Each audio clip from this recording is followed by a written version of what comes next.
Right.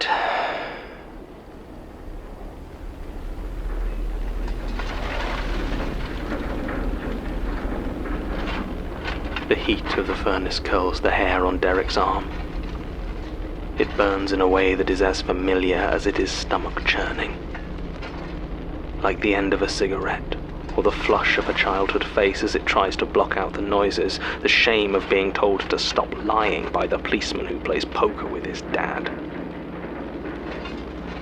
He tries not to touch the metal parts of his small workspace, as it is hot enough to raise blisters. But everything is metal here. His spade is metal. His hammer is metal. The tracks are metal that lead the rusted metal cart towards his furnace. This load is full of children's toys. Not the sad and mouldy wooden ones he threw at his sister as a boy, but bright, colourful plastic that he recognises from his own daughter's birthdays, Christmases, happier times. The sight fills him with dread. Where did they get these? What has happened to Tilly?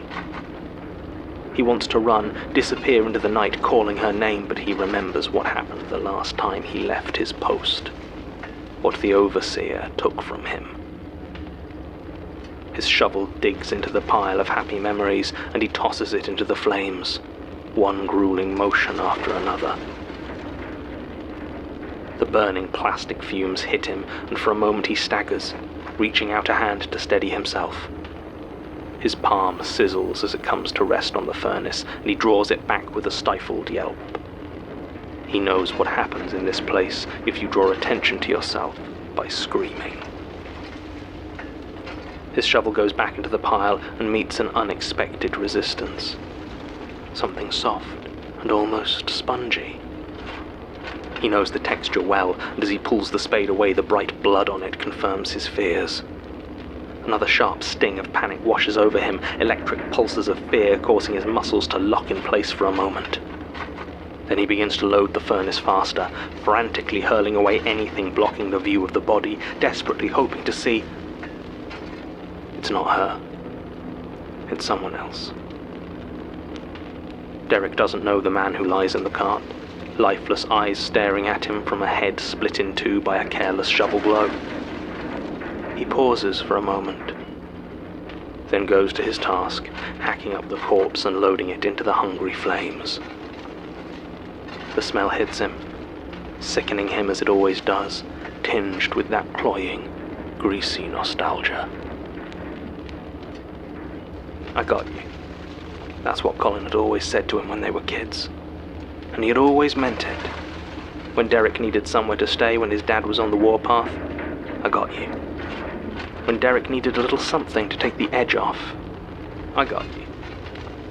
When the lifeless body of Derek's father lay at the bottom of the stairs, limbs folded around the cricket bat he had hit him with, I got you. And Colin was right. He had. Words can't really express the gratitude Derek had felt as the body disappeared into the furnace at the junkyard where his friend Colin worked. No, friend wasn't a strong enough word. They were family in that moment, and they would always have each other's backs. When the police came hassling them, he had Colin's back. When some little dipshit didn't show the proper respect, he had Colin's back. When Colin needed someone by his side for a smash and grab, Derek had his back. And when one of them had to go down for 3 years, well, it seemed only fair. The rumble of wheels on old metal rails brings Derek back to himself as he sees the now empty, blood-stained cart rolling back and away from him, disappearing into the field of red-hot glowing metal. Another one would be coming soon, rolling inevitably towards him. What part of his life would he have to burn then? What thing he loved would he have to hurl into the flames? The apprehension is as familiar to him as the scent of burning hair. He knows what it means to wait and see what he has lost. The first time he got out, he had lost his job and his home. The second time he got out, he had lost his daughter. The third time, he had lost the ability to walk the streets without being hounded by some bored cop, turning out his pockets, desperate for him to throw a punch. But it changed nothing. He always had Colin's back. Something is coming. Derek can feel it. It's not the next cart, he knows that sound. It's quicker, more vicious.